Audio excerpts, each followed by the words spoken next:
Hello everybody, my name is KingStix. In this video we're going to be going over some really big changes coming up in patch 9.5, which should be dropping in roughly 10 days from now. There are some really exciting changes, so let's just jump right into it. The first change I want to talk about is with Akali. She is arguably the worst champion right now after she got hard gutted on her lane sustain and the massive nerfs to her invisibility. It was quite obvious that it was only a matter of time until she received large buffs across the board, and that time is now. The movement speed bonus on her passive is being buffed from 1.25 seconds all the way up to 2 seconds on both aspects of it. They are also removing a large part of the bite that nerfed her on her W. Turrets will no longer reveal her if she's within their vision distance. She has to be within their damage distance. If you didn't know, turrets can see quite a bit farther than they'll actually attack. So if she goes invisible within the turret's sight but not within its damage circle, you won't be able to see her. The duration of her W is also increased to its maximum by only exiting it once and re-entering.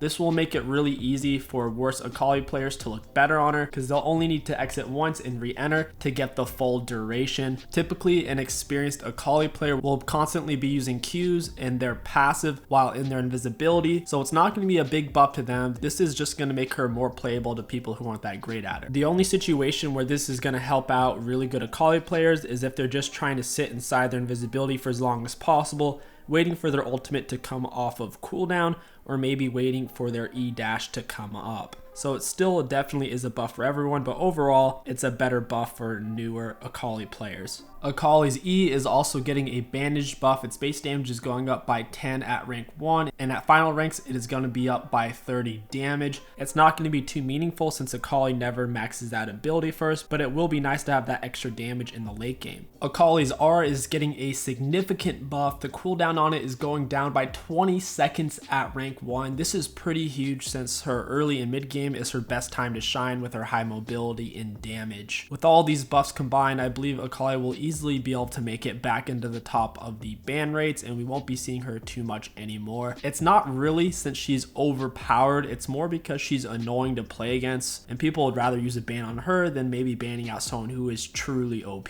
Personally, I wouldn't mind seeing Akali as a strong champion. My biggest beef with her is I hate an assassin having crowd control like a stun, and Akali having that AoE stun on her ultimate is really annoying. Let me know what you guys think down below about the Akali buffs. I'm interested to see what you have to say. Also, rest in peace Akali mains. I know it's not easy maining a champion and then having Riot completely taking it away from you. The next exciting big buff I want to talk about is Skarner. He's been in a bad place for a very long time. He can't really compete with tank junglers, and when it comes to assassin or support style junglers, he can't compete either. He's in a really awkward space. So I think this buff will do him a lot of justice. Spires no longer appear on the minimap, meaning enemies can't really tell when you capture them. It'll stop enemies from tracking you near as well, and it will stop them from countering your spire captures near as well. Not only that, but spire radius is being increased substantially from 1,150 units all the way up to 1,600 units. This means whenever Skarner is on red side, the spire has enough distance to cover him on the Krugs and Raptors, so no matter what camp Skarner is on, if he does it right,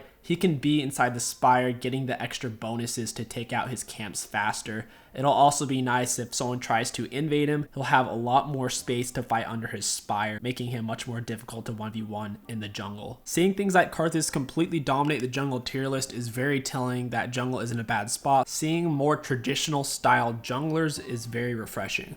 The next change we have is Neeko. It's a slight buff on her E. The first unit hit will still suffer from the same amount of CC. However, all other units will suffer from the increased duration when it used to only be the final person hit. So if she hits your whole team with her E, the first person will suffer from a short duration of the snare. However, the other 4 people will suffer from the full extended version. Neeko's overall popularity and pick rate is hovering around 1%, and her win rate stagnant at 47%. Neeko definitely does need this buff. Sylas is receiving 2 small medium buffs, one on his Q increasing the AP scaling by 10%. The reason why I'm ignoring the flat damage increase is because with evidence provided that is not going to be making it through. It will only be the 10% AP scaling increase on the Q itself. Plus, Sylas will be receiving a 5% healing AP ratio on his W. Kayle Morgana are getting minor reworks with visual updates. Let's start out with Kayle. She's getting essentially a brand new passive with a lot of details, and it gets better as her levels scale. The whole point of Kayle's new passive is to help her keep as many stacks as possible in early game and early fights. That way it can actually be useful. They're also making her W cost less mana, and they're making it easier to cast if your ally is initially out of range of it whenever you go to use it. The only notable changes Morgana actually received was a buff to her W, putting it on a shorter cooldown whenever she heals off of it. She also received a buff to her ultimate where she gains a movement speed bonus towards somebody who she's ulted.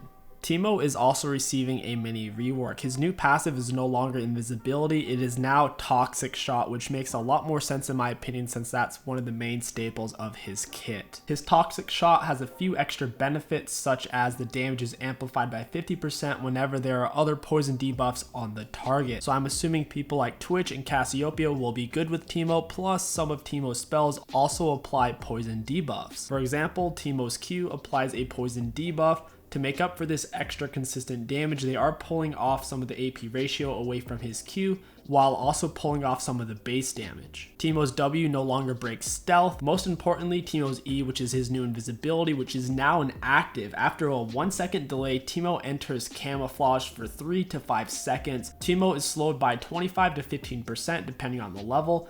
During this effect, he gains 20 to 60% attack speed, that's quite a lot, for 3 seconds once it ends. The camouflage does not tick down while Teemo is in a brush or standing still. So if Teemo is invisible and then goes into a brush, he can stay there forever and then exit and still be invisible for a little bit, or he can just stand there in one spot, move, stand there in one spot. So if you want to kill Teemo, having a pink ward or an oracle lens will be more important than ever. And finally, Teemo's ultimate, they are removing quite a bit of base damage in the AP ratio due to Teemo's new perks, while allowing Teemo to hold more mushrooms at once, going from 3 at all ranks, going all the way up to 5 at rank 3, and also giving it more HP from 6 to 10, making it take much longer to auto even when you can see it. I think this is a pretty cool buff, especially since Teemo's a bit of a crap champion. Perhaps with these changes, Teemo can go back to the champion we all love to hate. And the final big change of this patch, drum roll, cut down. Yes, I saved the best for last. The damage is being increased from 4 to 10%. To 5 to 12%. This change is kind of weird to me since tank junglers are a joke, and the only real tank champions right now being played in the top lane are 𝐒𝐿𝐿, 𝐿ED, and 𝐿. That is going to wrap up the big upcoming changes for patch 9.5. Let me know what you guys think down in the comments below. I enjoy to see your different opinions. If you did enjoy this video and you want to support the channel, don't forget to like, comment, and subscribe. It really helps out the channel a lot. My name is KingStix. Thank you for watching, and I'll catch you guys next time.